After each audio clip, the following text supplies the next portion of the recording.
Welcome to another episode of Cooking with Crick.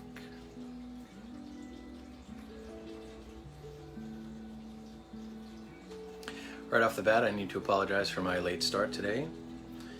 A little bit of chaos in the house this morning, into the afternoon. But hey, that's what parenting is. So I will just allow that to be my acknowledgement. And we are definitely rocking the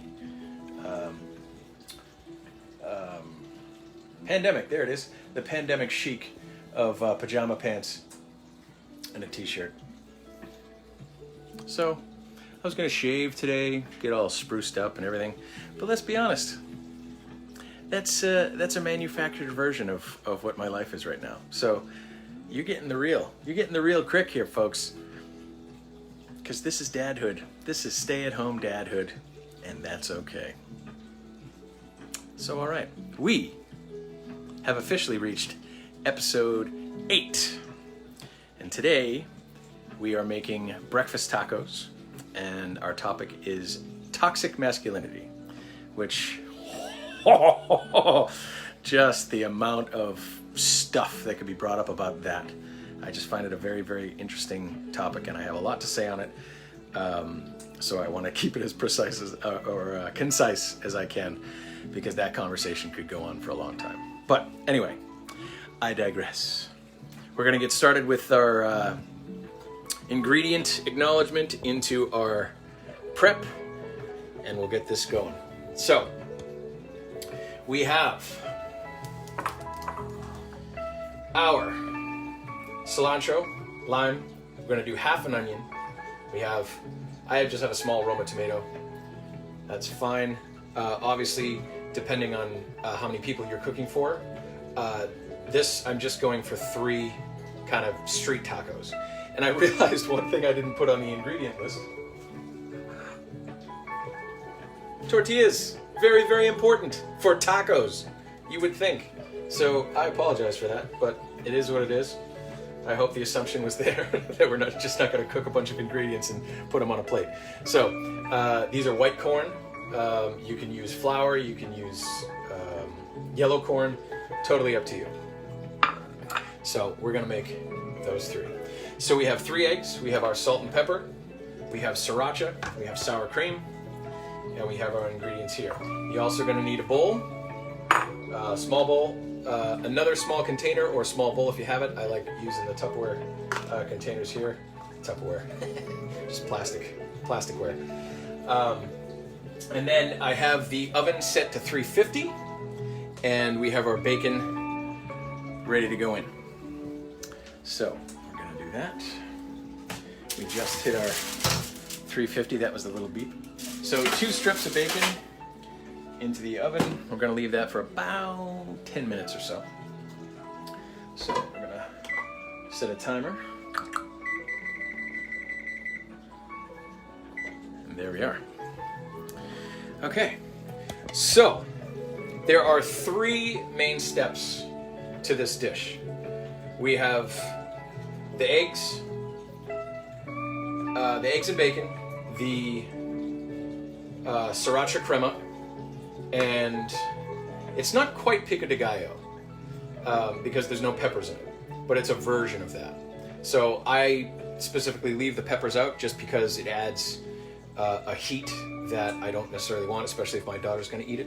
So I just go with tomato, onion, a little bit of salt, pepper, the lime, and the cilantro. So break out our knife, and we're gonna get these going here.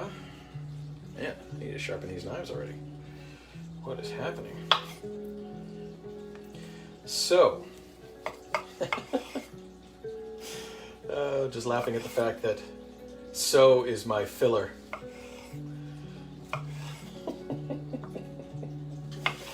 It's funny when you realize your tendencies and then you catch yourself doing them. Always an interesting thing. And I think that's I think it's really important to be able to laugh at those things and realize that we all have them, and it's not a horrible thing to have. But like with anything in practice, you move on from the language fillers. But that's a part of personal growth, right? You have to put in the work, you have to fumble, you have to mess up. But isn't that true of any growth, right? Anything we do takes time and effort. And good Lord, are you going to make mistakes? And I think that's really a big part of the coaching that I maintain, is especially with men, this acknowledgement that, well, I guess we're not using that half. See how that happens?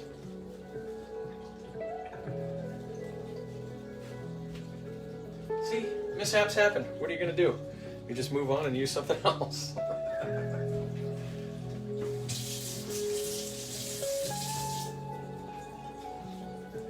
Oh, that was funny.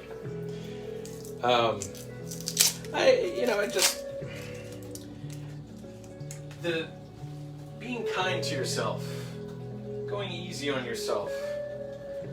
I personally have had a very hard time with that throughout my life. This idea that, it's got to come out perfect the first time, or, you're not a man if you can't do it by yourself, which is probably one of the most ridiculous statements I've ever heard in my life, because quite literally, no one does anything by themselves. And that's not to say you have, you can't take care of yourself. I mean, like the larger goal-setting things and personal growth and business success, those journeys. No one does that alone, because it's impossible. And the assumption that you're not a man unless you can do it alone is probably one of the biggest misperceptions there is. Because even people that say that are either lying or misunderstanding and taking for granted the help they did have. It's just that simple. So, this is going to be our topper. And obviously, depending on the size of your onion, you can go an entire half. You can even do a whole onion. Just depends on how many people you're prepping for. But you want to have the amount of onion comparable to the amount of tomato. So I said half an onion, but if you have a huge onion, it may be a quarter. And if you have a small tomato, there you go. So that actually looks about even, so I'm not going to use the rest of this right now. So set that aside. And I don't have my compost bucket, but as always, I will be putting things in compost. And if I haven't said already, reminder, things like hot peppers and onion, you don't want to put in a compost, especially because of the worms that you'd have in there to convert things. They don't like citrus, onions, or hot, like spicy stuff. So even though they're natural, they're grown plants, the worms have an aversion to them, so you want to stay away from that. Okay. So another little bonus you can do with the sriracha crema is you can zest the lime. I'm not going to do that today, but you can zest the lime and add it to the sour cream, and it gives a little bit more flavor there. So just as an option. We're going to half this, and then we're going to rough chop the cilantro.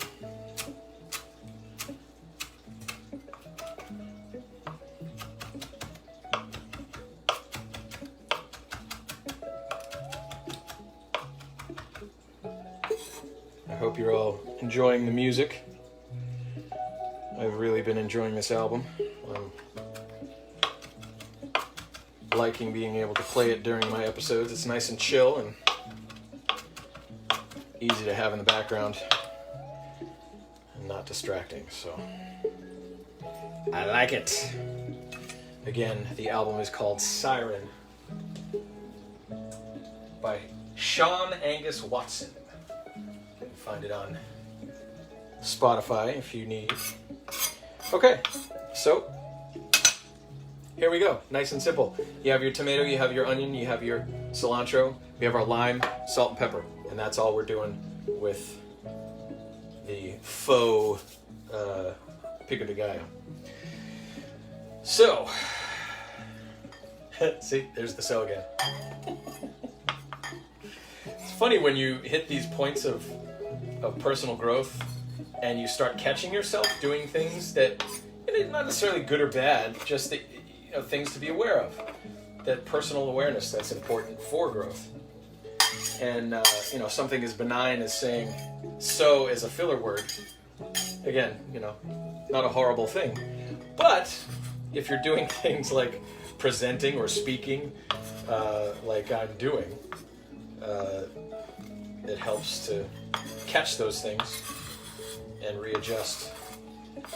It's funny, that's one of those things that I find people hugely underestimate the ability or the talent and the consistent work it takes to create an on-camera presence that has no fillers.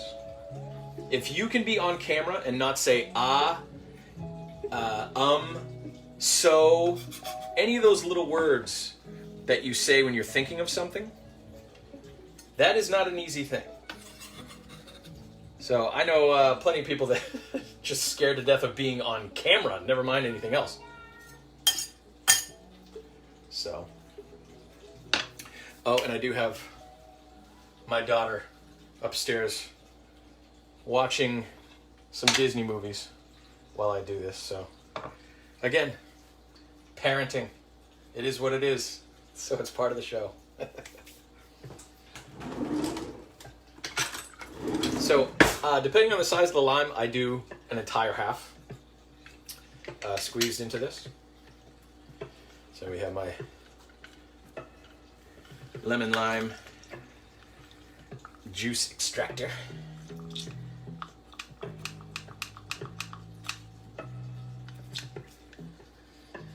Yeah, get all that juice. All that juice. Dun, dun, dun, dun. All right.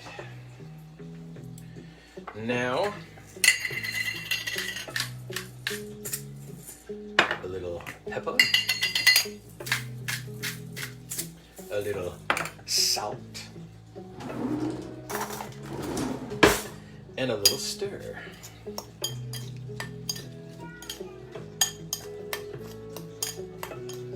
Okay.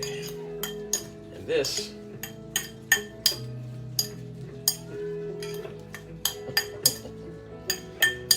we have a Dada request coming from upstairs. I might have to take this. But here we go. So there is your topping. And there is our bacon.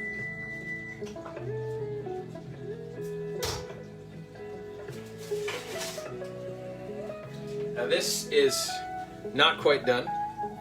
So we're gonna flip. Wah! That's hot. I'm gonna pop that back in for another 5 minutes at least. I always err on the side of caution with bacon because it can overcook really quickly.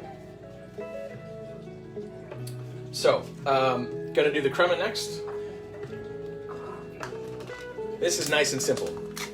Literally just a little scoop of sour cream, some sriracha, and water to thin it out so it's drizzleable, if that's a word.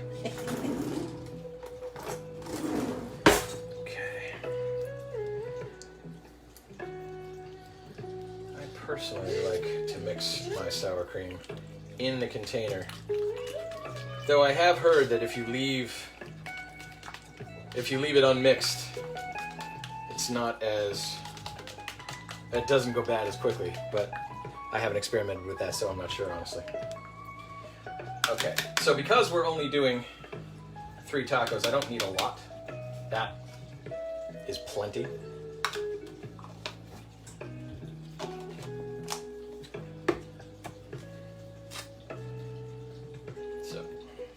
also, keep in mind, sriracha, even though it's vinegar based, it doesn't really need to be refrigerated. If you do refrigerate it and then you shake it, open it away from yourself because it will squirt out like it just did a little bit.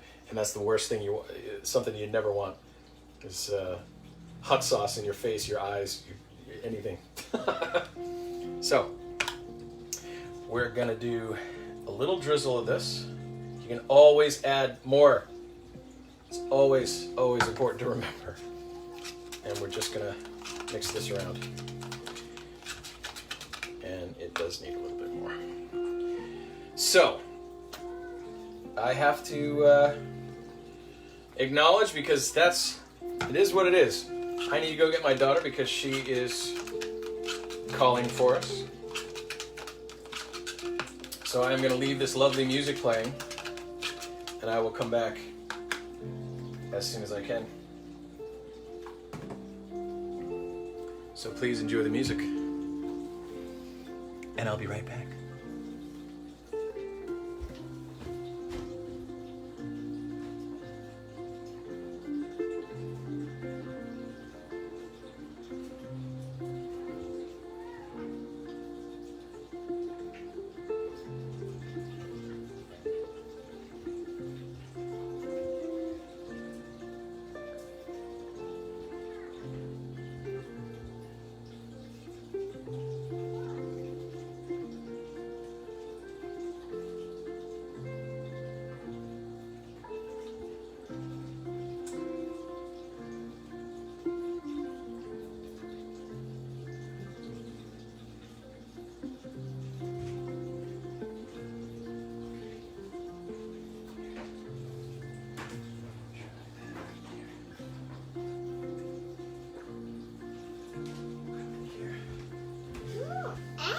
Oh, yeah, eggs. Okay, well, here we are. Do you want to say hi to the people out in internet land? Hi! So, taking a little break to get the baby situated. What do you have? No? Okay, so you want to have some cereal? Let's get you some cereal. Okay, so quick little detour to get a little cereal.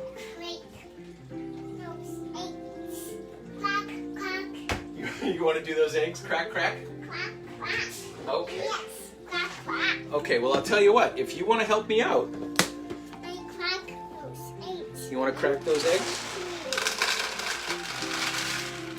Okay. So here's... You want more pretzels? Okay, we'll do more pretzels.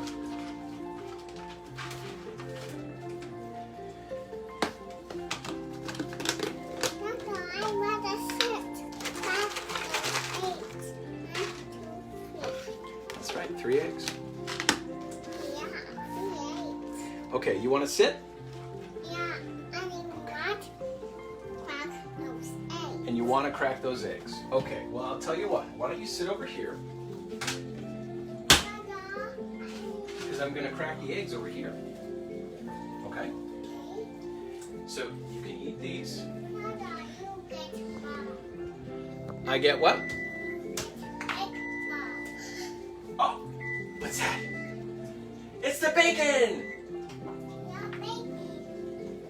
Okay. So we're gonna shut that off, but we're gonna leave it in there. I'm gonna let the bacon cool on its own in the stove. What's that? Oh, butter. Yeah, please don't touch the butter. Okay, here. Baby, don't touch the butter. You have your Cheerios and your pretzels right there if you want, okay? You can have the eggs. Let me finish with this. Okay, so here's our crema. It's pretty thick. So you want to add a little bit of water to thin it out. Yeah, that's called an onion, baby girl.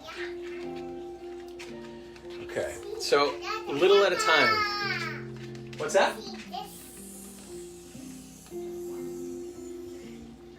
This. So you don't need a ton.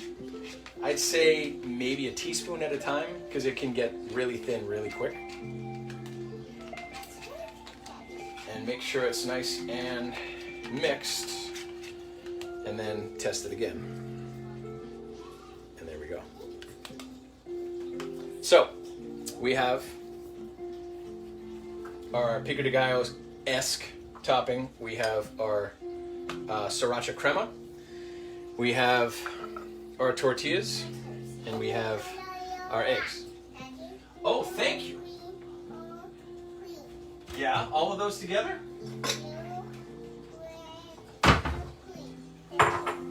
Well, those are a lot of good colors. Okay. Now, Dada's gonna put this stuff over here.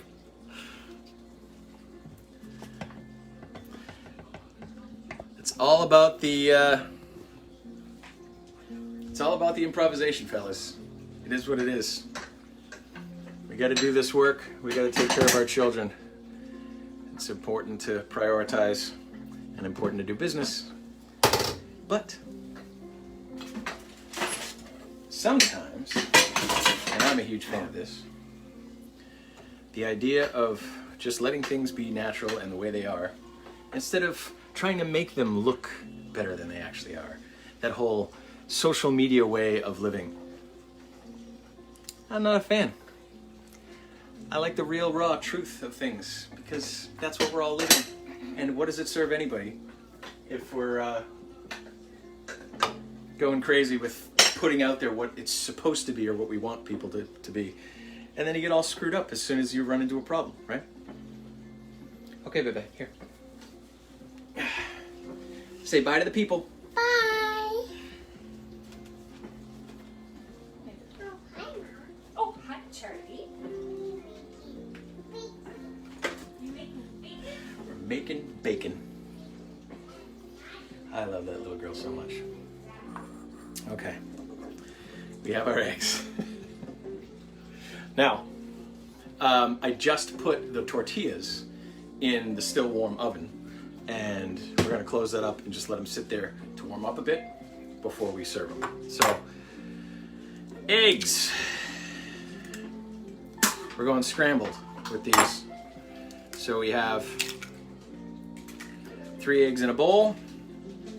And if you are not a confident egg cracker, make sure you crack them into something else before the pan. Always a challenge to get eggshell out of a hot pan after it's already going. So, okay, we are gonna get this pan nice and hot. I got a little butter.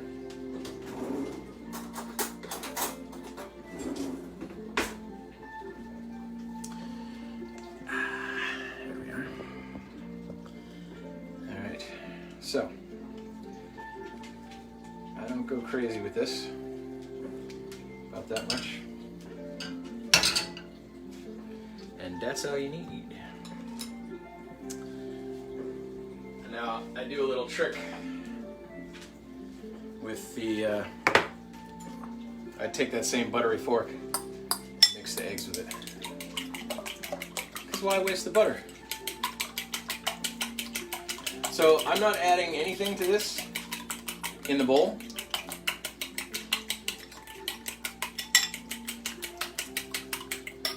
Just get that butter around. A little light. Let there be light. Okay, I get the pan hot, but then turn it way down to low. Because, what's the rule with eggs? Low and slow. And the eggs should not sizzle when you pour them in. If they sizzle, the pan is too hot, turn it down.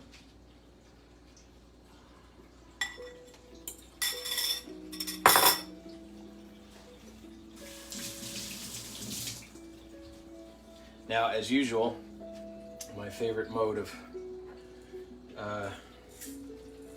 egg moving in a pan is my silicone spatula.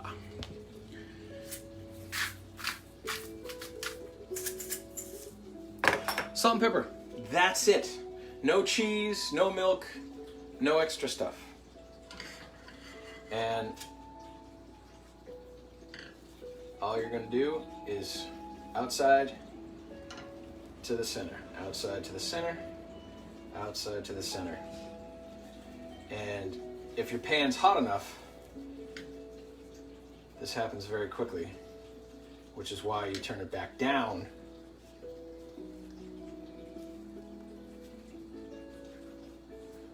Because if you do it too quick, the bottom cooks before the top cooks, and then you have to keep cooking it because it's undercooked, but then you burn or overdo the bottom. And then, you know, you get bad eggs, and no one wants bad eggs. But the great part about this, and this is my favorite way to do scrambled eggs, is if you stop cooking them right before they're done, because they cook so quickly, the heat in the pan, you turn off the burner, and the heat in the pan will cook the rest of the eggs, but they're just done. So when they're just done, there's a little bit of creaminess to them. And I know plenty of people that don't like undercooked eggs, and I'm not a huge fan of undercooked eggs either. But if you keep them just done, there is still this great creaminess to them. And you don't need cheese, you don't need milk, you don't need that extra stuff because the texture is there. See, now there's still a bit of wetness in there, but that's enough cooked that we can turn the burner off. And the heat from the pan will cook the rest. Okay. I missed these comments. Greeny, what's up, dude? My buddy Ryan from the East Coast. Goodbye to my prep chef. Also, a challenge to get the eggshell out of your small intestines. Yeah. You don't want to deal with that either. Okay, so these are looking quite perfect, actually. See, there's a little bit of moisture in there, but these are done. Oh yeah. Okay. So like I said, the heat from the pan will not only keep those warm, but finish out anything that we need. And these are now nice and warm. Something I like to do is pop them on the burner for just a couple seconds, and you get a nice little char. And this is an extra step you don't need to do, but I'll just show you with one. So just pop a burner and literally right on the stove grate. I'll pull these out. And interestingly enough, the way these are made and how dense they are, they don't just burst into flames, which is good. And you can actually, you leave them there for a while, and they're not going to get burnt. See? Not bad, right? And you flip. There we go.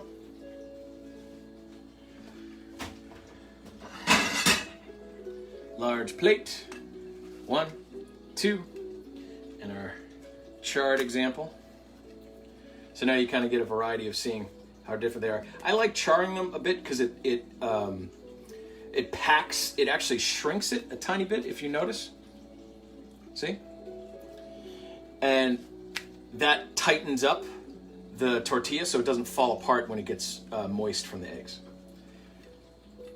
So that's a little bonus trick for you. And we are looking pretty good. So I'm going to bring everything over here.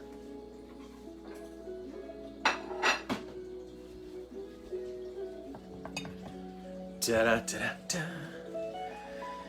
John! How's it going, dude? What? Eyed that for a T-bone? Not quite knowing what you mean in there, John.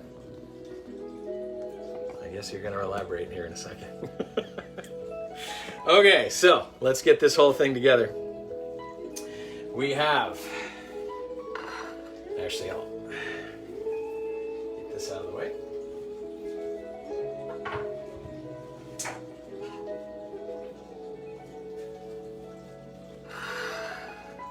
So we have our eggs.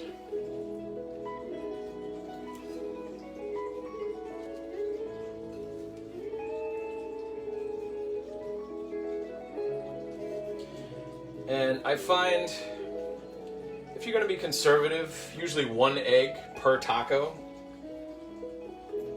works pretty well. Even just from a logistic perspective, because you have 1 egg on a breakfast sandwich. So 3 tacos, 3 eggs. I can do math.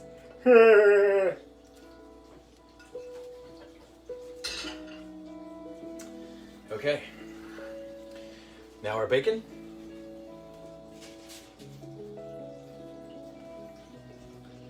Two pieces of bacon, 3 tacos. So we split them up.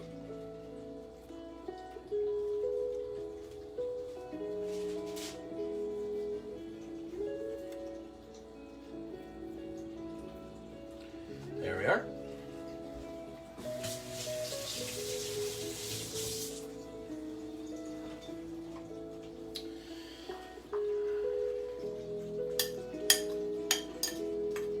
Now the other part of this, and the reason why you do it first, is to make sure that that lime juice marinates everything for a little while, because the flavors are going to be that much better once you eat it. If you eat it right away, it'll still taste nice, but the longer you let it sit in that lime juice, the more the flavors meld together. So.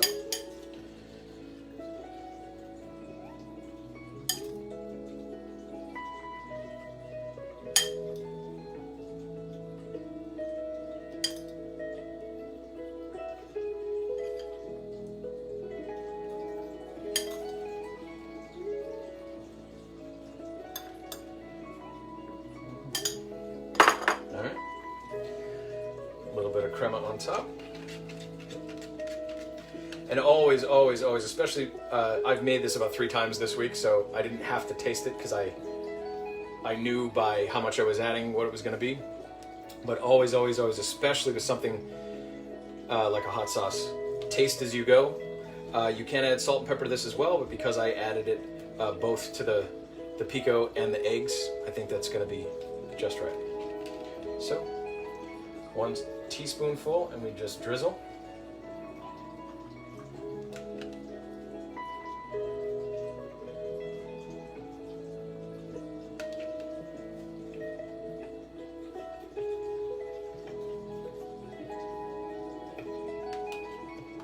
And then if you want extra wedge of lime,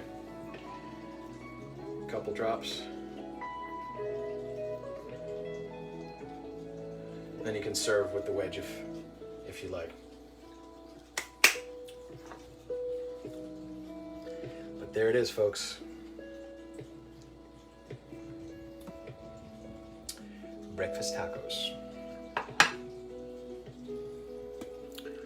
So, now that we have that going, and I'm gonna have a bite here in a second, but getting into our topic. Toxic masculinity.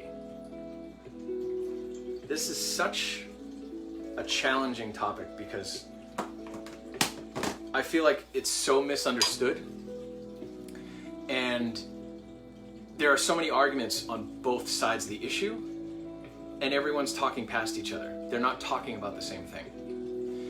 The 2 biggest extremes that I have found are, on the one side, people are saying masculinity is bad. We need to make men more feminine because there's less aggression, there's less competition, there's less of all the negative things about humanity.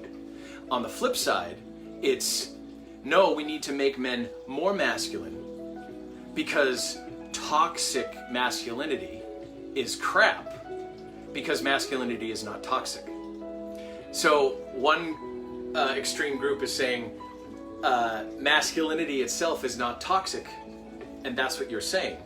And the other group is saying that, oh, yeah, masculinity by itself, this general idea, is a toxic thing. So neither of them work, because as we've talked about in well, maybe not every episode, but anything to do with opposing views, there always has to be balance. And this is what's so amazing to me, and that people just don't seem to get. First of all, you have, from a political standpoint, you have the right and the left. Then you have the alt-right and, I was going to say the extreme left, but radical left, that's what everyone's calling it, right? So the radical left and the alt-right are not the right and the left. It is a piece, a part, a most extreme version of that side of the aisle, right? Masculinity and femininity. Two traits that every person has a part of. You have a balance of those two things, or you should. And we talked about that last time in the last episode, masculinity and femininity, and the need for both. The problem is if you're acknowledging that aspects of masculinity are toxic, which I agree they are, but it's in the execution, not the isness of it. Masculinity in and of itself is not a toxic thing. Toxic masculinity is the negatively groomed and executed versions of aspects of masculinity. And we all have different versions of those things. It's not just everyone's an asshole and then everyone's nice. Again, it's extremes. That's not how it is. We all have these little peppered versions of, maybe something we grew up with that we have all of these beneficial thought processes and actions, but then we have one pre-programmed view of women in the workplace that we got from our crazy uncle that we don't even realize is a negative thing until we talk it out. That doesn't make us a horrible human being. It just means that we're unaware of the negativity of the execution of this version of our masculine trait. So it's so much more complicated than just it is or it isn't. And the other part of that, this idea that masculinity in and of itself is a bad thing. You would have to say that femininity in and of itself is a bad thing. And if you look at them separately, by themselves, it's true. Why? Because one doesn't work without the other. It's the same. It's the sun analogy. That's my favorite example of balance. If gravity was not pushing in at an equal amount that fusion was pushing out, the sun would either explode or collapse. That's how it works. So if you have too much masculinity, you go one way into aggression and competitiveness and disassociation from emotions. And if you have too much femininity, you go in the opposite direction. And neither one is healthy. So it has to be a combination. So toxic masculinity is nothing more than the negatively executed aspects of masculinity. So you can't throw the baby out with the bathwater. You can't just douse masculinity as a general horrible thing. Because again, so many people are not able to separate male from masculine. There are very masculine females.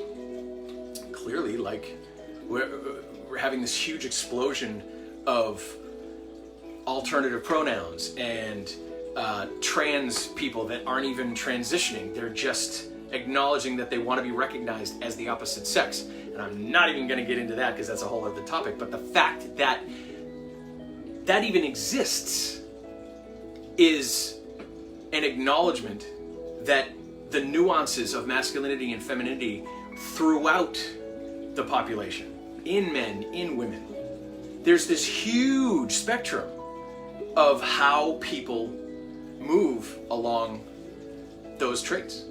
So this idea that men are under attack and they need to be more feminine on the other side,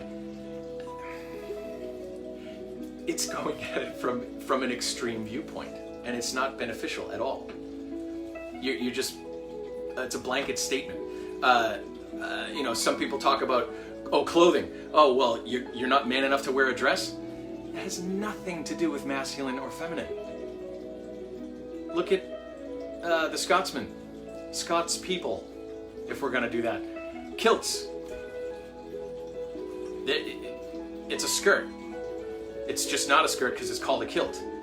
But how masculine do Scots wearing kilts project themselves as?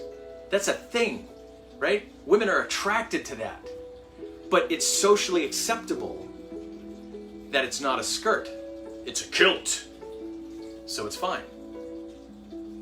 But what's the difference? You can be the manliest man in the world wearing a dress. It has nothing to do with your style, your clothes, what's trending, all that stuff. It's an internal job. It's how you express yourself coming from a place of masculine or feminine energy. So you may be different. You're going to have different variations on that spectrum again. So this idea that toxic masculinity doesn't exist because you can't say that masculinity is toxic. First of all, no one's saying that. Well, I take that back. No one who understands what it is saying that. And this idea that you can fix it by getting rid of it, that's never going to solve anything. Number two, this on the flip side of things, you have, where did I go? I just lost my place. I was talking about the extremes. So, kilts, thank you. I don't know where my mind's going. I'm thinking about eating these tacos, I think. So, style, clothing, and these idea, you know, gender fluid, gender neutral, all of these things. It's a subjective experience. But what is not subjective is the fact that certain actions associated with certain aggressive tendencies in masculinity can be unserving and are a lot of the time. So it's just like any other tool, right? A car is not a weapon, but it can be used as one. Masculinity is not bad, but it can be if it's applied inappropriately. Good God, man. Just don't have it in me today. And women like the quilts that Scots wear because there's nothing underneath. Fantastic comment. And that's my Aunt Michelle. How you doing, Aunt Michelle? Thanks for that. But see, there you go. Like, what? How do you define the masculine and feminine if it's a piece of cloth that wraps around your body a certain way? It is a social and societal norm to view different versions of clothing as masculine and feminine. But what makes them masculine and feminine is how they're worn, right? So that doesn't matter. The clothing doesn't matter. It's an internal thing. It's how you project the masculine, how you project the feminine. And toxic masculinity, and there is toxic femininity, by the way, but most of the time it's reversion, right? Toxic masculinity goes out. Toxic femininity goes in. Because toxic femininity tends to be neediness and over-emotional, and you know, it's much more directed either at a small group of people or a single person, or it's you know, women get in their heads a lot. And it's not that men don't, but it just tends to be more because, again, that what does a guy do when he's pissed off? He goes out and beats someone up, or kicks something, or breaks something, or shoots something, or whatever it is. There's this explosion of external energy. And if that is directed wrong and used inappropriately, that's the toxic masculinity. The toxic masculinity, because it's external, tends to affect more people, whereas toxic femininity tends to affect fewer people and mostly the person that's doing it. So, and that's the other part is this, a man can have toxic femininity. A woman can have toxic masculinity. It doesn't lie in the gender or the male or female sex. It lies in who the person is and how they're utilizing those natural traits. So I feel like I've been super rambling this time. I had some notes and I didn't bring them along because dealing with my daughter and all that, but I feel like I'm talking circles here, but I really wanted to land on this idea that the detractors that say there's no such thing as toxic masculinity are saying that masculinity isn't toxic, and I agree with that. But there is such a thing as toxic masculinity. You can just call it being an asshole. It's the same thing. It's an overbearing, horribly inappropriate, masculine, energetic experience. That is toxic masculinity. It's taking your insecurities and projecting them, doing it selfishly, and not caring that you might be hurting other people in the process. Aggression and violence and all of those things are masculine traits. So when they're pushed to the extreme and utilized inappropriately, people get hurt, not just emotionally, but physically. So there's much more danger in toxic masculinity than there is in toxic femininity, which I think is a reason why the phrase toxic femininity is few and far between. I have actually heard it said, but it's very rare. So, taking count. All toxic masculinity means is there are inappropriate representations and actions that are taken from a basic idea of masculinity, but taken to its negative extreme. So there's nothing wrong with aggression, there's nothing wrong with confrontation, and there's nothing wrong with competition. But if they're not put in place in a healthy way that creates reciprocity and respect, even if, friendly competition, perfect example. A friendly competition, and I heard a comic say this once, that guys can get in a fight, punch each other in the face, and then have a beer with each other 5 minutes later. It's that need to just, but then, okay, we're good, we got it out, right? That is a healthy way of getting out aggression. It's when it's turned on your self-esteem and the fact that you think you're less than, so you have to lash out and hurt somebody else with your aggressive tendencies. Toxic masculinity. You treat women like crap because you were told that they were less than, or that, you're a man, so you have control and dominance and all of that. Clearly, I could talk for a long time on this, and I need to wrap it up. But I hope I've made some solid points here, and I know more of this will be coming through. And it's a challenging topic for me, especially working as a men's coach and trying to define it for people, because so many people can't define it. And it's become this trendy, phrase. People like Joe Rogan and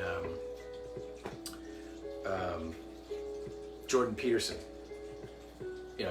Oh no, that doesn't exist. No, can't exist. And then on the flip side, you have, of course, see, now I'm losing all the names that I had. But people on the extreme liberal side of things who say that that's all there is. So we have to find that middle ground and acknowledge that there are negatively executed traits that need to be addressed and acknowledged as individual men and women, but more so men, because we tend to have more masculinity, right? So if we don't address these things appropriately and create a better relationship with ourselves and figure out where the anger is coming from, even if we don't know the why, understanding that it's there and being able to curb it or change it or move around it, executing it appropriately in a healthy way to get us back to balance. So I'm gonna leave it at that for now, and more to come on this topic for sure, because it's just so potent of a thing. But it is my firm belief that toxic masculinity does exist, and it needs to be addressed because it's a major factor in a lot of horrible, horrible shit in the world. And if I may be so bold as to say that I honestly find that male insecurity, I think male insecurity is probably one of the biggest contributing factors to all the problems in the world. Of course, it's not the only one, but oh my God, does it account for so much? Ego. Just the amount of ego involved in all the crap in the world. And given that men have been in charge for so long, that's where it's coming from. So I'm not saying that women would run things better just because men have those tendencies. There's always an opportunity for good and bad on both sides of that coin.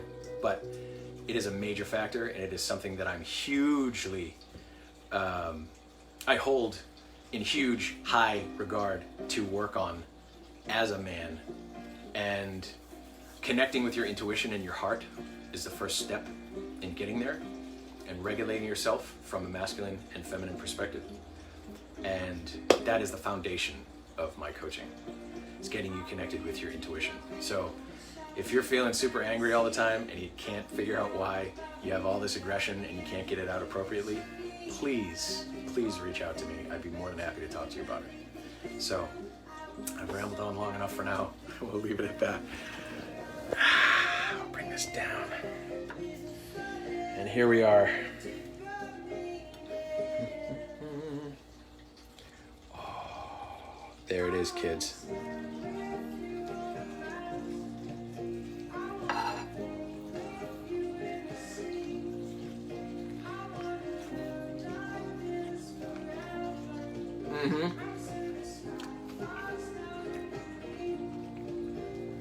Oh yeah. As always, thank you for watching. If you stuck around and you made this dish, or even if you make it later, please feel free to comment a picture in the comments.